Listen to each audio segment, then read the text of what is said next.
from your research, from what you're hearing at grassroots level in this growing industry, how big has the impact been? Oh, well, thank you very much for inviting us, and good morning to all the viewers at home. You've summarized it very well. In rolling out the infrastructure for the EVs has become very challenging, with the recent blackouts that we've experienced in South Africa. And it's becoming one of those issues where many investors and private business have had to find alternatives to, power the vehicles that we have and see what we can do. Because also, on the other hand, the fuel prices are also not favorable with regards to affordability for the consumer and business at large. Now, a lot of these vehicles that have come out over the years, not all of them have been fully electrical, and it has other ways that can fuel the car when electricity perhaps is not available. What is the development in that regard? So if you're primarily speaking about EVs, I know there are hybrid systems where they use both petrol and electrical. So in instances where your battery capacity runs out, the petrol would take over. But in recent years, there have been great advancements for other alternatives, such as hydrogen, such as biogas, such as bio-CNG, such as liquid compressed gas, and also the one that we have embarked on as a business, which is compressed natural gas. And these alternatives have proved very, very favorable. And also, we've also seen with the research that we've done and the trials that we performed that they really compete toe-to-toe with the normal liquid fuels that we know as petrol and diesel. Now, talk to me about compressed natural gas. How does that work? Well, compressed natural gas works exactly the same as your conventional fuel that we have in the country. Whereas you've got a tank that stores the fuel source, you've got the manifold where the ignition happens, and then powers the vehicle. So in terms of theoretical and practical workings, it works exactly the same. Just the difference is that we've got a different energy source now, which is gas. Rather than your normal conventional liquid gases, liquid fuels rather.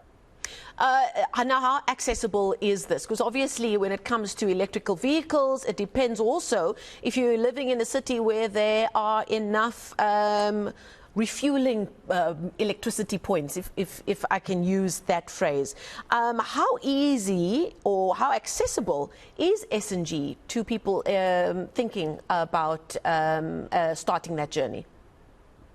Well, CNG, that's one of the big drawbacks that we also picked up as business when we were doing our feasibility study and business case. We found out that CNG is primarily available in about 4 provinces in South Africa, and predominantly Gauteng is the one that really has 7 of these filling stations. I know Mpumalanga has 1 in Witbank, and Durban has 1 by the beachfront. But other than that, the fuel source is quite difficult to get from a consumer point of view. But I do know that the investors that have come on board, to join government, are planning on rolling out more of these filling stations across the country. But I think at the moment, it's all about feasibility and the study, and also the interest from a consumer point of view. Are people buying into this alternative, and will there be return investment from the investors' point of view, I assume.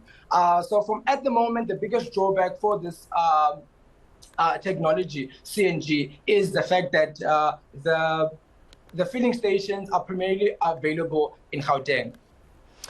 Now, of course, you can't start a journey like this. You're investing in a 700 vehicle fleet, your company is, without thinking about what the implications could be from government policy.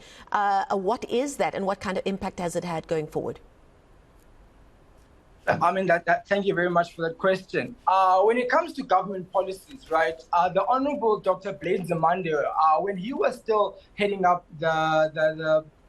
as Minister of Transport, they actually had a strategy session, right, where they were also looking at how to decarbonize South African vehicles, and knowing that the transport sector contributes the second highest after energy to our greenhouse gas emissions, and also pivoting from the discussion that we had in Paris in 2015 to reach a net zero by 2050. So there is definitely a deliberate and comprehensive studies around implementing this technology. And from a service point of view, when we did our feasibility study, once again we picked up that there's already a framework that was developed by government, and also from the revenue services, there's actually a rebate incentivized system where business that have gone through this journey and have invested in this technology are actually incentivized and given rebates for converting their vehicles to run on gas. So from a government point of view, there's definitely support,